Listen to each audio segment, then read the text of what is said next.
Bonjour à tous. Est-ce qu'il vous arrive à votre enfant ou à votre jeune de s'éparpiller, de regarder un peu partout, toucher à tout, avoir de la difficulté à se concentrer sur une tâche ou même sur des explications? Je m'appelle Virginie Marcoux, intervenante psychosociale. Aujourd'hui, je vous explique comment aborder le sujet de la concentration avec vos enfants. J'ai pensé que cette capsule serait intéressante pour vous puisqu'il est très abstrait, très difficile de comprendre la concentration pour un enfant. Pour les adultes, ça nous semble si simple de dire concentre-toi sur qu'est-ce que tu fais, sur ta tâche, concentre-toi sur moi, qu'est-ce que je te dis. Mais pour un enfant, ça peut être plus difficile. Puis aborder ce sujet-là, on ne sait pas trop comment s'y prendre. Puis aujourd'hui, je viens justement d'avoir une rencontre avec une cocotte qui a de la difficulté à se concentrer. Donc, j'ai tout élaboré ça avec elle, puis on a pu faire une activité. Donc, je me suis dit, pourquoi pas vous partager ces astuces-là pour le faire avec votre jeune. Alors, tout d'abord, j'ai commencé par gonfler un ballon rose pour lui montrer à quoi ressemblait un cerveau. Donc, j'ai essayé de faire la grosseur de son cerveau pour lui montrer en fait qu'on a le contrôle sur notre cerveau. C'est sûr qu'il y a certains moments ou certains environnements qui peuvent faire en sorte qu'on a de la difficulté à se concentrer, mais pour moi, c'est important de lui donner en fait là, un aspect visuel de où vient la concentration. C'est pas un aspect qui est dans les airs puis qu'on doit attraper, là.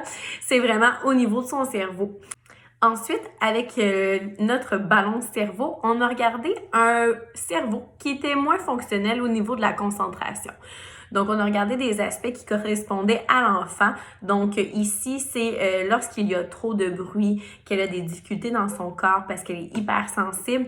C'est des choses qui font en sorte qu'elle a le plus de difficultés à se concentrer, comme aussi la fatigue. Donc, on a élaboré les éléments. Je vais vous mettre une petite photo aussi après cette explication-là de vous montrer comment on les a ressortis un cerveau qui est non fonctionnel.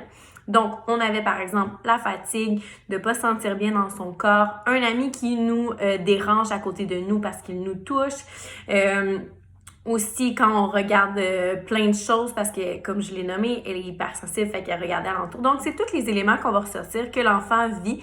C'est encore mieux si c'est des éléments qui correspondent vraiment à l'enfant puis qu'il vit dans son quotidien.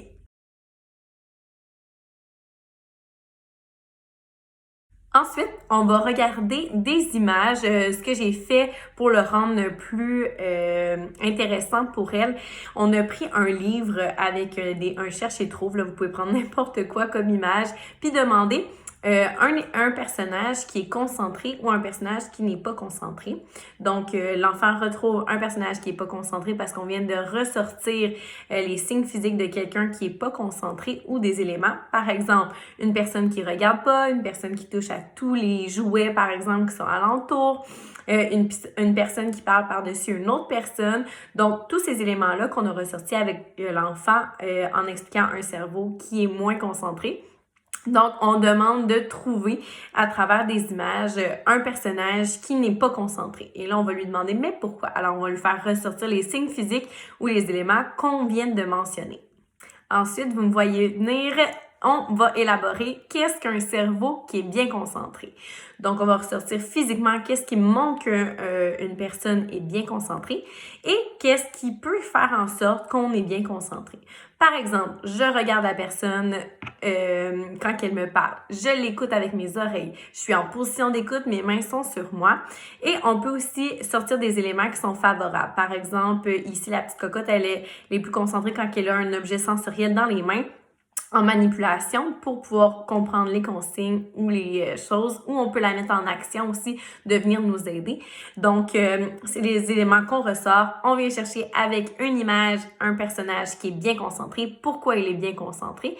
Comme ça permet à l'enfant de voir dans le quotidien là, des personnes qui pourraient être bien concentrées puis le reproduire elle-même.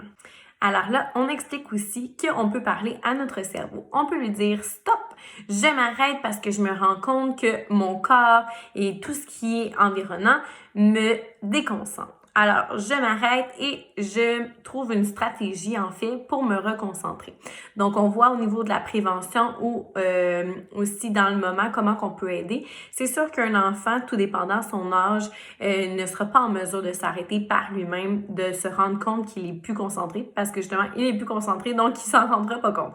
Donc, c'est à nous, l'adulte, de lui dire « Stop, je t'arrête parce que je vois que tu n'es plus concentré. » Alors, soit qu'on parle à notre cerveau pour lui dire de se ramener, ou si on voit que l'enfant n'est pas disponible, on va trouver des stratégies pour l'aider à revenir à se concentrer. Il faut comprendre aussi qu'un enfant n'a pas un même nombre de temps de concentration selon chaque âge.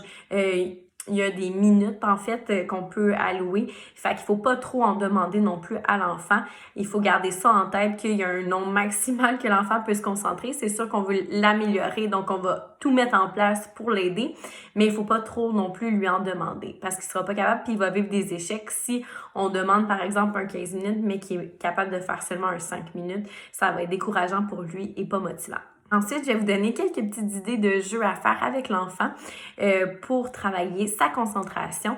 En fait, avec la petite cocotte qu'on avait en maternelle, on a joué au jeu du j'apporte dans mon panier. Donc, elle devait prendre des images et on les apportait dans notre panier. Alors, on en avait environ 5. Donc, on voit la capacité de l'enfant aussi. On en avait 5 et il fallait qu'elle se souvienne de tous les fruits, parce que dans cette histoire, c'était des fruits, qu'on apportait dans notre panier. Donc, on travaille la mémoire, on travaille la concentration, on prend des photos des images. On le dit vraiment là pour rendre ça amusant comme en jeu. Donc, on prend une photo de l'image pour le garder dans notre cerveau et dans notre tête. On faisait une activité qui nous changeait les idées et on revenait pour voir si on avait bien gardé les images dans notre tête. Donc, c'est une idée de jeu qu'on peut faire là, pour travailler la concentration. Ensuite, on peut cacher des objets en dessous d'une couverture puis voir lequel que vous avez caché. Donc, l'enfant doit trouver lequel qui a été caché. Il y a plein de jeux qui peuvent se retrouver là, facilement là, pour travailler la concentration. Je vais essayer de vous en mettre là, dans nos publications cette semaine pour vous aider. Donc, j'espère vous avoir aidé. Si vous voulez plus d'informations, plus d'accompagnement, n'hésitez pas. La clinique Interaction est là pour vous, pour accompagner vos jeunes. Je vous souhaite une belle journée.